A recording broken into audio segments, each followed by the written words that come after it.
Bipolar disorder, formerly known as manic depression, is a mental health condition that affects millions of people worldwide.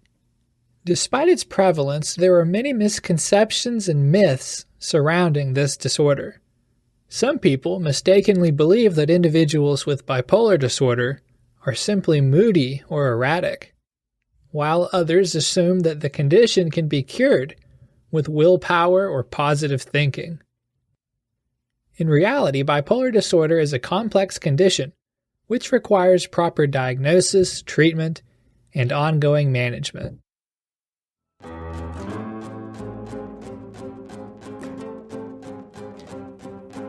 Hello there, this is Bradley, and you're listening to Psych Everywhere, a podcast by Psi Chi, the International Honor Society in Psychology. For this show, distinguished guests weigh in on applying psychological science to a diverse range of current events and to better your life. Would you prefer to read along as you listen? A written transcript is available. See the link in the show notes for this episode. For this episode, I'm excited to introduce you to two guest speakers, both of whom have worked with people experiencing bipolar disorder. First is Reesa Ramsahai, LPE-I, who joined the Student Health Center at the University of Central Arkansas in 2000.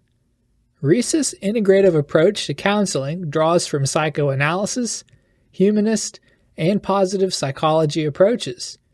She prefers focusing on clients' strengths and has an interest in working with the LGBTQ community, sexual assault survivors, individuals with low self-esteem, anxiety, and identity development from multicultural perspectives. Reesa, welcome to Psych Everywhere. Thank you, Bradley. Happy to be here. Absolutely. We really appreciate you doing this today. And our second guest is Susannah Manney, LAC, who joined the Student Health Center at UCA more recently in 2022. Before that, Susannah has worked in various settings, including outpatient, private practice, and acute hospitalization. She follows a systemic approach while also integrating other methods, such as solution-focused, narrative, and sand tray therapy. She often works with clients facing anxiety, ADHD, identity development, and those seeking healthier relationships with themselves and others. Susannah, I'm really happy to have you on the show today as well. Yeah, thanks for having me. Well, I've got a lot of questions, more than I usually do, I think, and we have two speakers today. So I guess I'm just going to jump right into those, and y'all are welcome to both answer. You can go in the same order each time, or you can just alternate or take them as you see fit, okay? Cool. So my first question is, could you sort of define bipolar disorder and then share a little about how it presents and, like the differences between bipolar 1 and 2? Bipolar 1 is obviously marked by mania, but also depression. And those kind of come in phases. And then bipolar 2 marked by hypomania and also depression. Kind of comes on and it affects people differently. A lot of people like to describe hypomania as like a less severe version of mania. If we split hairs about it, sure, technically, but there's also some marked differences in there as well. Like mania lasts a good bit longer than hypomania.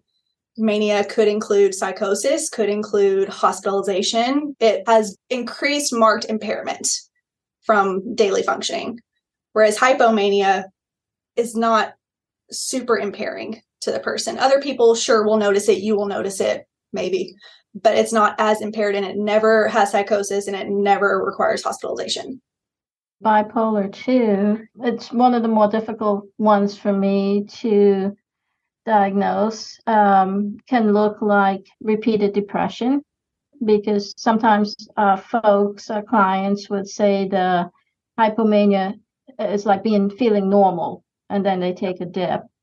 So it could be, like in bipolar 1, where there's the marked mania, can be confused with ADD, ADHD, as well as someone who is highly anxious. But bipolar 2 is much more difficult because it could be repeated depression. I just don't know it. So that's usually when I would refer to our psychiatrist for a second look to make sure that what we're looking at is accurate for the person.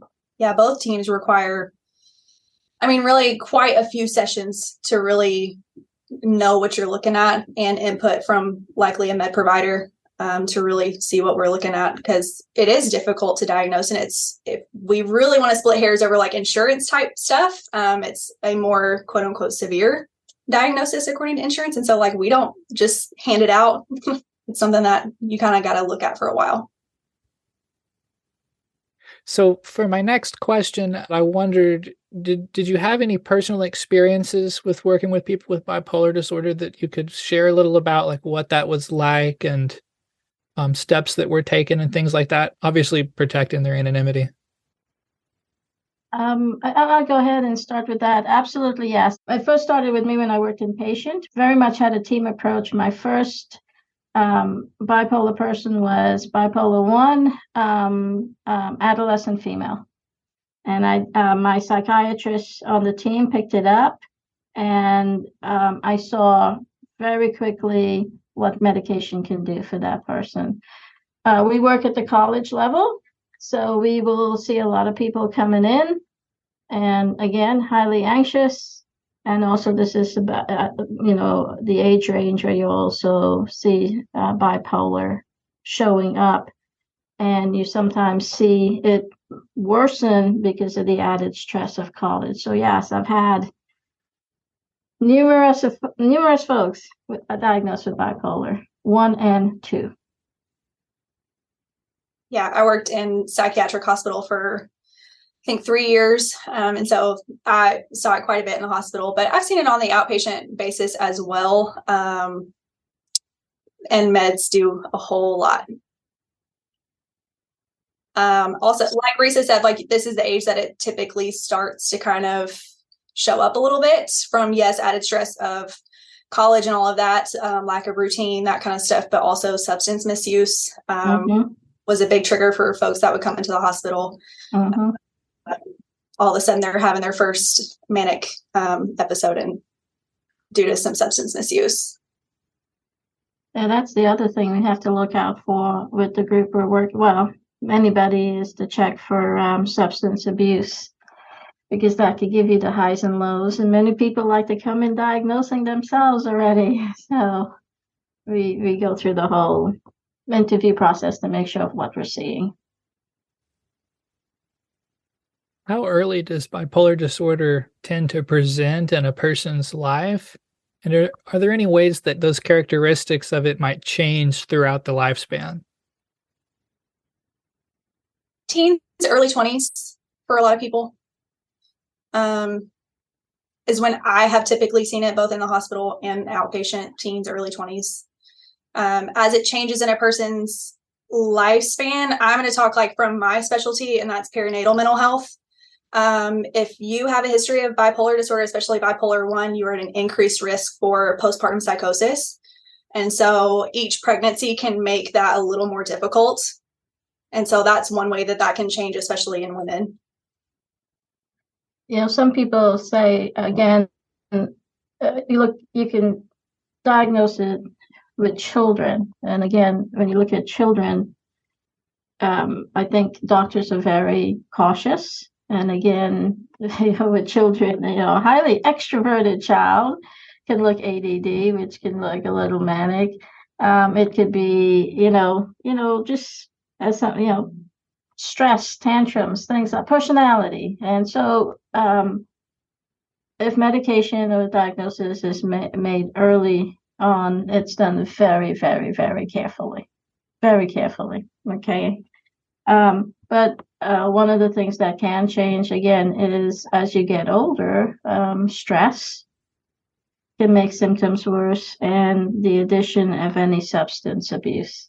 An alcoholic who goes up and down, or any drug abuser, can make those symptoms look worse, and sometimes you're not sure what you're treating. Can the symptoms ever go away on their own, or be, in quotation marks, cured? Yeah, I think it's managed. And so if medication is the primary one I go to, and I've seen a lot of my students, again, gain a lot of relief with the appropriate medication. but managing your stress as in anything else would greatly help. Yeah. People that I've worked with who are kind of scared of that diagnosis, scared of that treatment, scared of medication, that kind of stuff. And it is scary. But we can only do so much without the medication. It makes such a huge difference. And I will tell you, Bradley, I had one person came in, and one of the things about bipolar when you're in the manic phase is that you're very creative. And who does not love being confident and creative? And you can conquer the world. Yeah, I could. You don't need medicine. You're feeling great. Yeah. So I did have somebody who refused medication because it was a male, Caucasian male. He said, "I don't want to give up that piece." So now that I know what it is, now that I know the depression, and he had pretty bad depression coming with it, I know that it will go away, and I will go into a manic phase.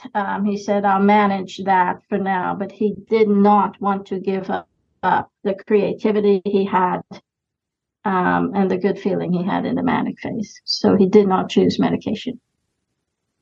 Yeah. I feel like the word bipolar gets thrown around a little more than it should.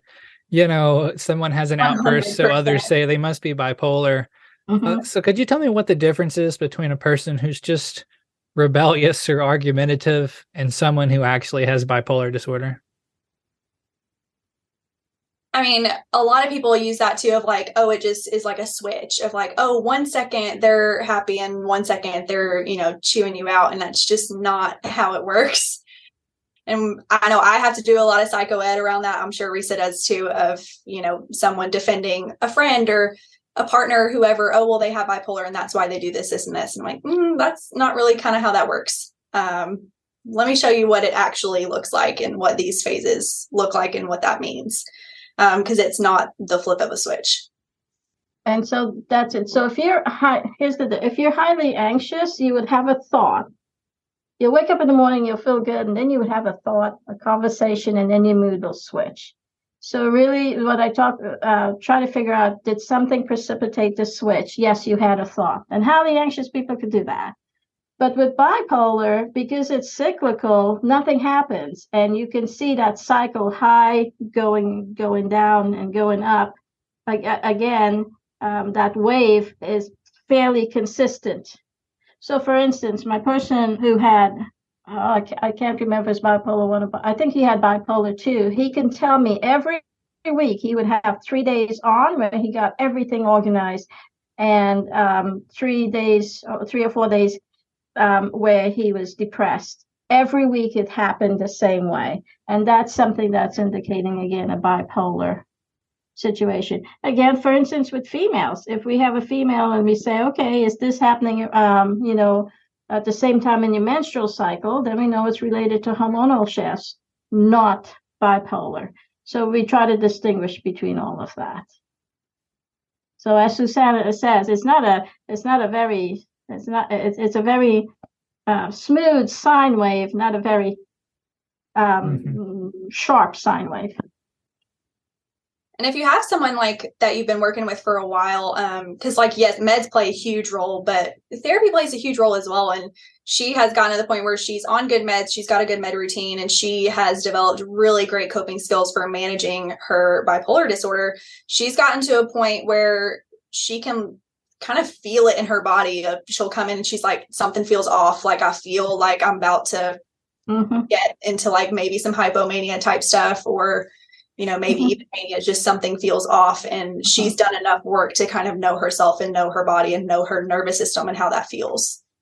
Yeah, when they're with it for a while, they would say, I feel myself, because in between the phases of the up down, there's a gradual going up and you could feel it, and there's a gradual going down. One person described it as, she goes, Reesa, it's like being dragged behind a car and the car is controlling whether I go up and down. I have no control over it, right? So it's not anything you're doing. And so that's another description for it.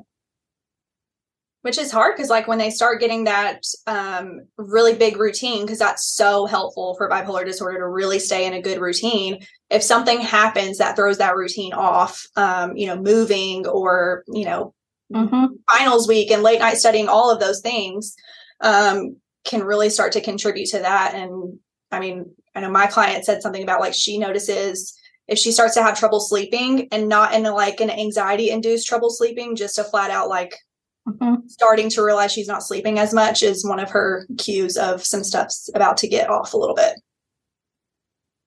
I see. Are there any other like common or maybe unexpected things that can trigger this? I keep going back to substance misuse. I mean, it happens all the time. I saw it a lot in the hospital. And I mean, like, obviously, yes, you're more serious substances, but like marijuana and alcohol, I mean, if heavy use is happening, especially depending on where you're getting it, it can really trigger some scary stuff for some people. And just the opposite, if you don't know what's going on with you, think about it. You're a kid growing up, you're an adolescent, and adolescent and teenagers, we naturally have those shifts, right? Plus you add being a female on top of it, you don't know what's going on with you, and you drink, and it's alcohol smooths it out, or you smoke and it smooths it out a little bit. You start depending on that. And so again, that's where we get you self-medicating. So when they come into us right now at the college level, and we're seeing, it's kind of hard. You can't do anything unless they're really off the drugs to see what's really going on. So that's where the self-medicating comes in, and you just don't know what's going on with your body. Also hard to diagnose at that point too, because you need to know if this is happening when you're not on a substance. So we talked a little about the misperception of, the term bipolar being thrown around. I wondered, what are some other misperceptions about bipolar disorder? I think a lot of people assume that you can't live a very like full and just like happy, fulfilled, functioning life. And it's not true at all. It just, people act like they can't have fulfilling, healthy relationships or function in a career, and none of that is true. I think, if somebody comes into my office, if they have bipolar 1, I'm going, yay, because one of the things we can treat well is bipolar 1, and possibly bipolar 2 as well. Anxiety is another thing that we have some good meds for and we treat pretty well. So I think it's misunderstood in diagnosing a lot of people on bipolar. No, you are not bipolar. You're just highly strung, okay? Or you're just highly anxious, And so, yes, I think that's probably lots more people think they're bipolar than they really are. And you also mentioned some things that can trigger problems. I was wondering, when one of these things does happen, receiving a negative comment or moving and being out of your regular routine and environment, do you have any tips to help someone to kind of keep this from dragging them down? Self-care, right? I think everything comes back to self-care. Hey, I wish they didn't get rid of recess. Did they get rid of recess in schools? They did, didn't they? They're not getting as many. They're not getting as many. Recess in school, we also need to take recess as adults. We need to take those breaks. We need to engage in self-care. And the funniest thing, and Susannah, tell me what you think, is when I look at a client and go, what do you do for self-care? And they look at me blankly because they don't engage in self-care. And so I think self-care, and really as adult, taking time for yourself and taking a recess every day, and longer recesses on the weekends there. Yeah, I mean, we tend to think of self-care as like going to a spa or getting massages, and it just has to be this big extravagant thing. And it's not. It's taking a shower and taking your meds and making sure that you eat. I mean, the amount of students I see, and I get it because I very much remember being the same way, of having so much to do that like it's 3:00. Oh, I haven't even eaten today. I've been doing so much. Or, staying up late to study instead of going to bed and maybe getting up early to study. Some of those things. And like, yes, have a routine, but don't be so rigid that you miss out on life either. Not beating yourself up. This is the therapist in us coming out, Bradley, now. It's not beating yourself up. You do something, you go, I just had a learning experience. Not doing that again, I did great today. I did did not yell at anybody. There you go. Well, I yelled at them in my head, but not out loud. That's pretty good, right? You have those days. So being able to laugh about yourself and all that also is self-care. And for people who say, I'm a caretaker, that's great. You can take care of others, but as long as you put yourself in the equation as well, that is what we're asking. Yeah. Do you have any thoughts on like helping family members and friends to, if you're living with someone with bipolar disorder or close to them, so any tips to help you kind of understand them, appreciate them, support them? That one's hard. And I have worked with a lot of families and talked to a lot of families, again, especially coming from an inpatient psychiatric background of, sometimes people would come to the hospital for the very first time. Maybe it's their first time experiencing mania, like any of those things, having to educate the family on what this looks like, what this means. For some people, finding the right medication is a journey, and that's a tough journey to be on. And so they need a lot of support in that. And I mean, once you find something that works, great, we can really work with that. But for some people, it's a journey. And so they do need lots of support. But again, I provide a lot of psychoed on like what this actually looks like. Again, it's not just flipping a switch. It's, not refusing to clean your room just because you don't want to. It's like, I just provide a lot of psychoed on how to support, but also knowing what this actually looks like. I think the other extreme is, Susannah talks about, that's assuming the person wants to take meds, right? And treat it. So sometimes we work with kids whose parents are untreating and refusing to take meds. And that is difficult to live with a bipolar parent who's bipolar, because sometimes you can predict their up and down mood swings, right? So sometimes you might have a parent who's stuck in a room, and sometimes you have a parent outgoing out. That instability as a child growing up in that home is really hard. There comes a point, however, and again, is what we talk with every one of our folks about anything, is your limit of control. You could only control and take care of yourself if the other person is an adult and refusing to take care of themselves. But untreated bipolar, particularly bipolar 1, can be really, really hard. Bipolar 2 is hard because, again, so I think I've heard that the depression that comes with, correct me, Suzanne, if I get this wrong, the depression that comes with bipolar tends to be some of the worst and deepest depressions there is, including suicidal thoughts. And it's hard if they're untreated. It really is. So then you have to pull back and take care of yourself the best you can, and know that you cannot control their behavior. Yeah.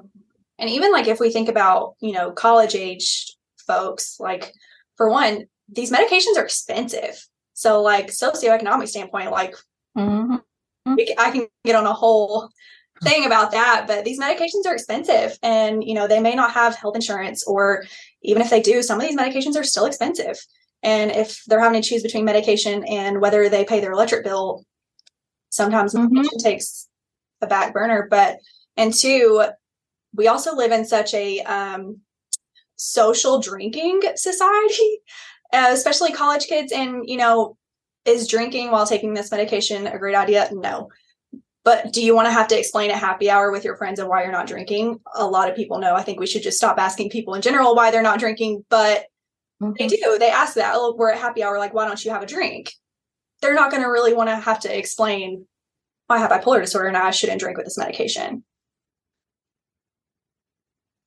Which again, Bradley, given that this is for Psi Chi and the audience there, I mean, paying attention to politics, pay attention to all of that, given what Susannah says about meds and all that. We're in a society where we have mass shootings, a society where we talk about people with mental health challenges, and again, we're politicizing some of these things where we're truly not politicizing it and doing nothing about it, pointing fingers. So it's important that we as practitioners pay attention to politically what's going on. Well, and in the South too, like culturally, pray it away kind of stuff.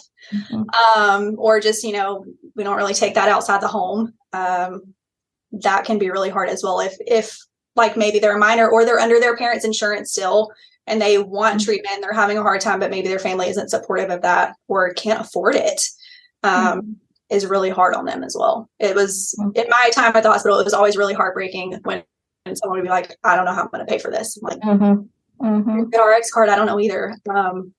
And so that was hard. Well, since you mentioned it, I don't know if we want to do this question or not. We can skip it if you want. I think it was yesterday or the day before, Robert Kennedy, the presidential candidate, he basically blamed the shootings on pharma. Do you have any thoughts on that and what's right or wrong about that kind of a message?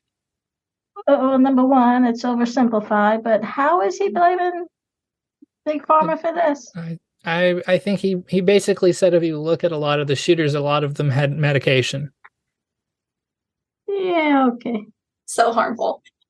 Well, and that's something that really kind of fires me up all the time anyway. When this happens, it was like, oh, we need access to mental health. Well, first of all, just because someone has any kind of mental health issue does not make them dangerous. It's quite the opposite, actually. I mean, you've probably read the research as well that, people are terrified of people with schizophrenia because they're going to hurt someone, when the reality is they're more likely to be the victim of a crime. And that just like really fires me up because I'm like, we are just perpetuating this stigma of poor mental health. But also we talk about, oh, we need better access to mental health, but no one is making that happen at all. No, I don't want to skip this question. In fact, I think it's a good question. If we want to make changes, we have to discuss it. I think politicians do things for sound bites, and I think we try to, all of us, including me, will try to oversimplify something. And really, it is not simple. And we need to put the brain power in to look at this. I'm not sure if I'm using this word correctly here. It's a holistic approach, okay? You just don't come from one angle. We have to work at this from multiple angles. Let's use this since it brought it up on shootings. If somebody has a mental health challenge, right, that's not going to be fixed right off the bat very quickly. But if I could delay you getting a gun, okay, then that impulse might save somebody's life. I'm not saying that the gun is the one. Everybody says it's the shooter. Not everybody says that, but it's the shooter that, that's the one who controls how it's used. But I'm just delaying that.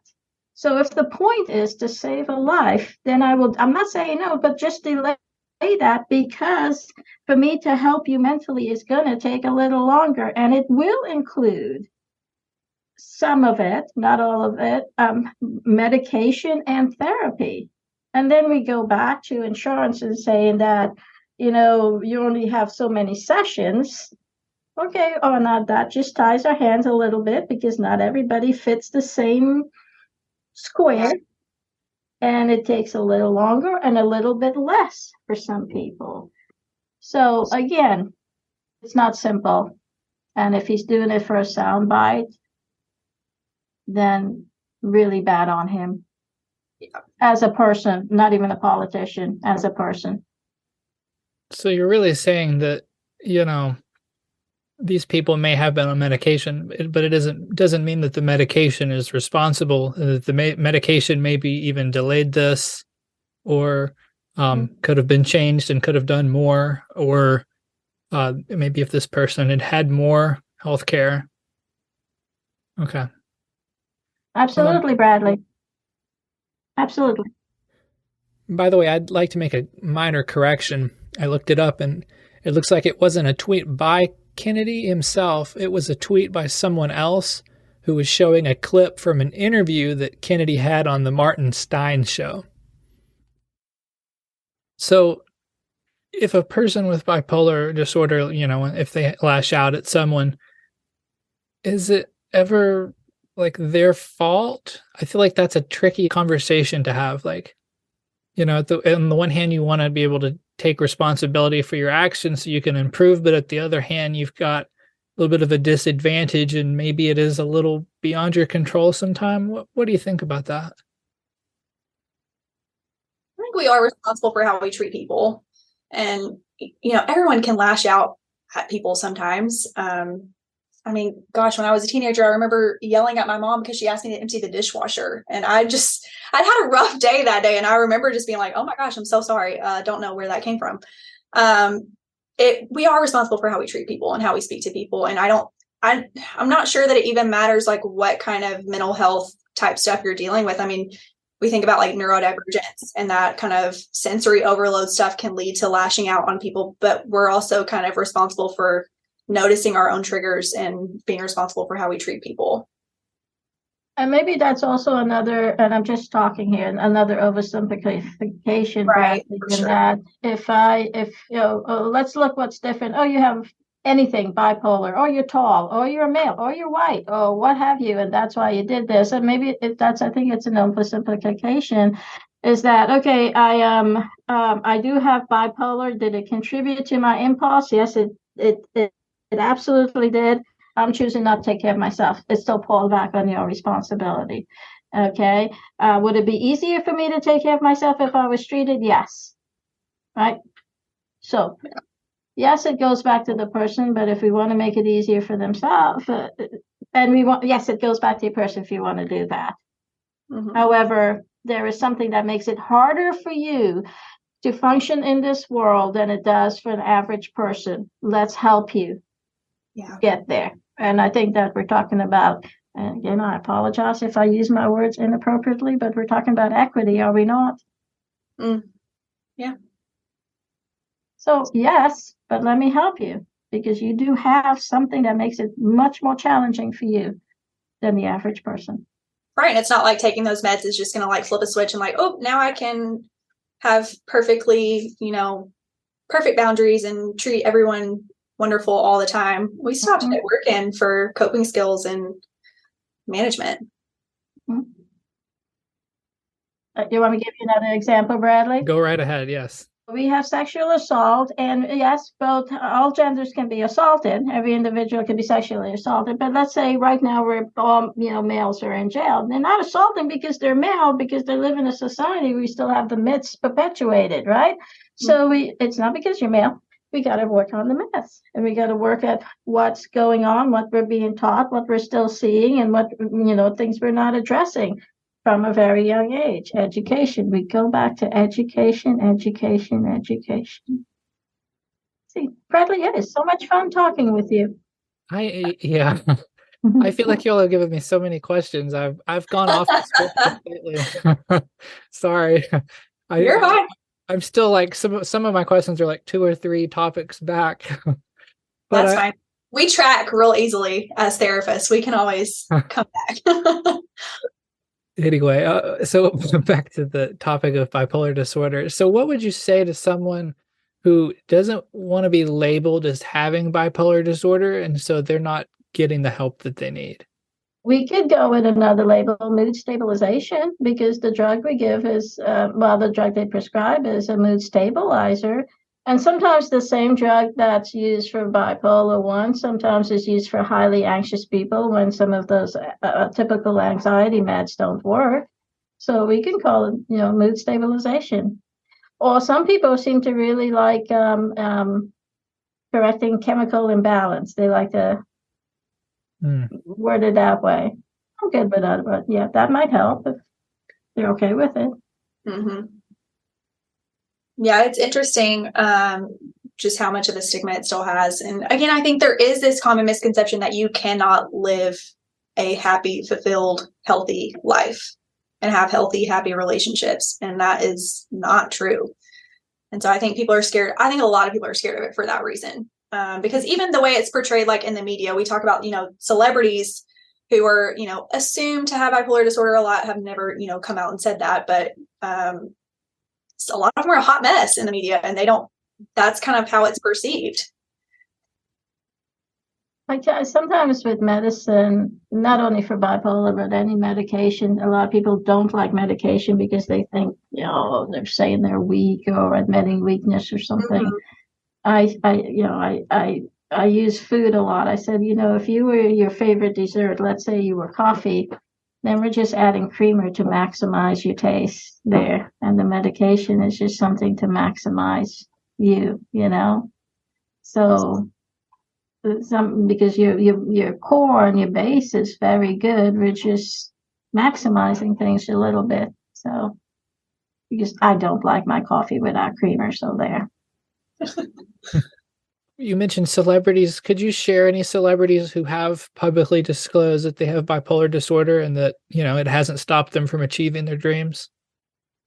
Selena Gomez has been open about how she's dealt with bipolar disorder. And I mean, she lives a very happy, fulfilled life and has a career and multiple businesses and happy, healthy relationships. And she's had multiple, health issues as well as bipolar disorder. But I think that's a good one to look to of like proof that you can live this happy, fulfilled life. Demi Lovato, she came out openly as well. Carrie Fisher from back in the day, unfortunately, is no longer with us. But we know she was open about it as well. So yeah, there's some of it. There's many more if you Google. That's what I did. Is I went and I Googled it. But the point is, Susannah's making who was open with it, and yes, we go with that. They're supposed to try to diagnose people. Yeah, there's a lot that are assumed to deal with bipolar disorder, but very few have come out and said like, yes, this is what I'm dealing with. And if you really also, if you want to look back, some of your, I went to a conference on creativity and mental health. Some of your very old artists had mental illnesses. Some of bipolar. Some of your Russian pianists and composers. It's been going on for a long, long time. So you could look back and see, based on their behavior, that they probably would have been diagnosed with bipolar illness. And again, there's creativity that comes with it could come with any of our mental illnesses. Do you have any tips on helping to destigmatize bipolar disorder or really any mental health condition? I think talking about it and normalizing it, and that's the part of social media that I love, is when people are on there talking about how they deal with it and, kind of proving that they do live happy and fulfilled life. That's the good part of social media. It's the comparison that comes later that maybe you're not doing it right. That is a struggle, but that's the part of it that I love, of people really being kind of honest about their struggles and kind of how they got to the place that they are is helpful. But I think if just more people talked about it and not in a like scary way either, because I think typically it's talked about like it's something very scary. And something to hide, like, so for instance, I'll disclose, I take medication for anxiety. I love my medication for anxiety. I often tell people they'll go they'll ask a question, something like, how will I know if it's working? I'll go, if it's working, and if it's working for you, you're not going to want to get off of it. Okay.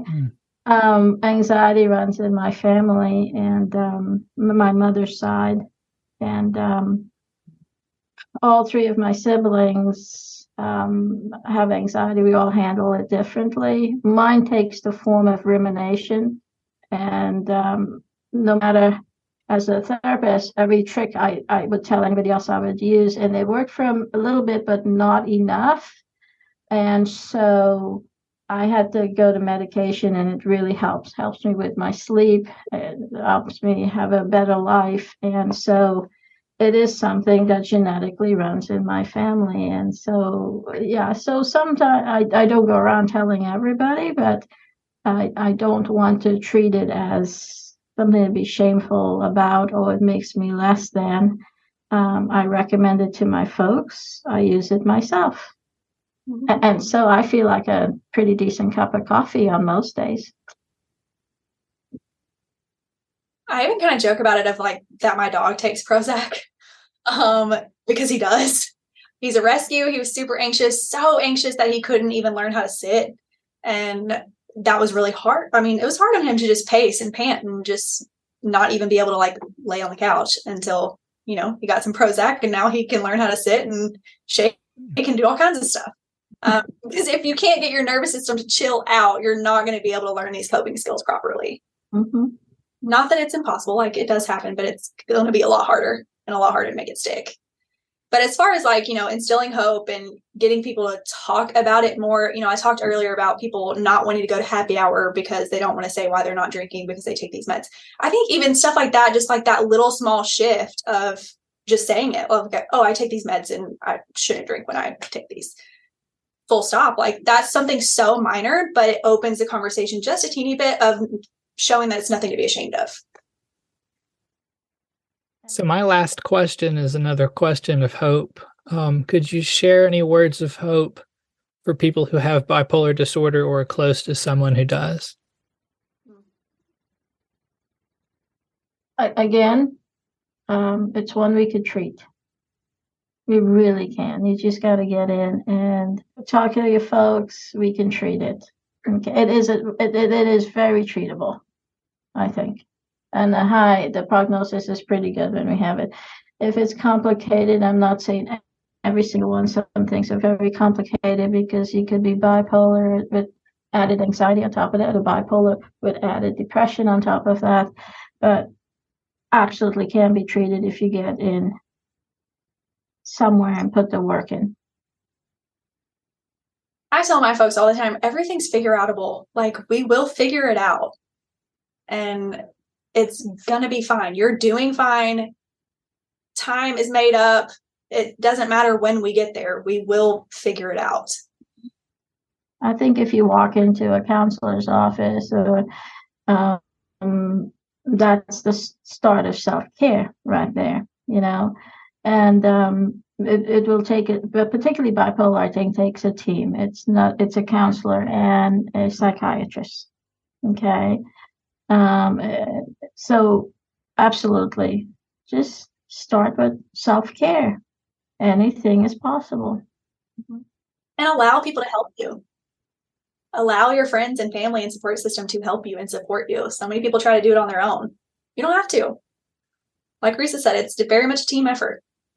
And I would say, because there is such a stigma, there's that stigma, I'm weak and blah, blah, blah, and there's something wrong with me. Forget that. Nobody's looking at you. Take care of yourself, you know, do what's right for you and you will be fine, and forget everybody else, because all of us can't be correct about things. So there. I think we just had a great episode. That's awesome. Cool. Well, is that a relief? Everyone to be done? Yes. Yes. Bradley, appreciate it very much. I got to run. All right. Thanks. Bye. You've just listened to another episode of Psych Everywhere. If you enjoyed this episode, please check out our other content this year related to mental health. I'd also like to bring your attention to Psi Chi's new Christian Ladd Hall Scholarship for Mental Health Advocacy. Christian's life was affected by Bipolar Disorder II, and his story inspired the conversation for today's episode. As you're able, please take a moment to make a donation to this scholarship at the link in the show notes. Once fully funded, this scholarship will provide $3,000 each year to a student training with an emphasis on mental health advocacy. The recipient will also be able to request up to $1,000 for a mental health program in their community. To learn more about Christian, the scholarship, and ways to get involved, check out our latest bonus episode with Dr. Sean Charlton. If you haven't already subscribed to Psych Everywhere, go ahead and follow us wherever you go for podcasts. Tell a friend or a colleague about the show.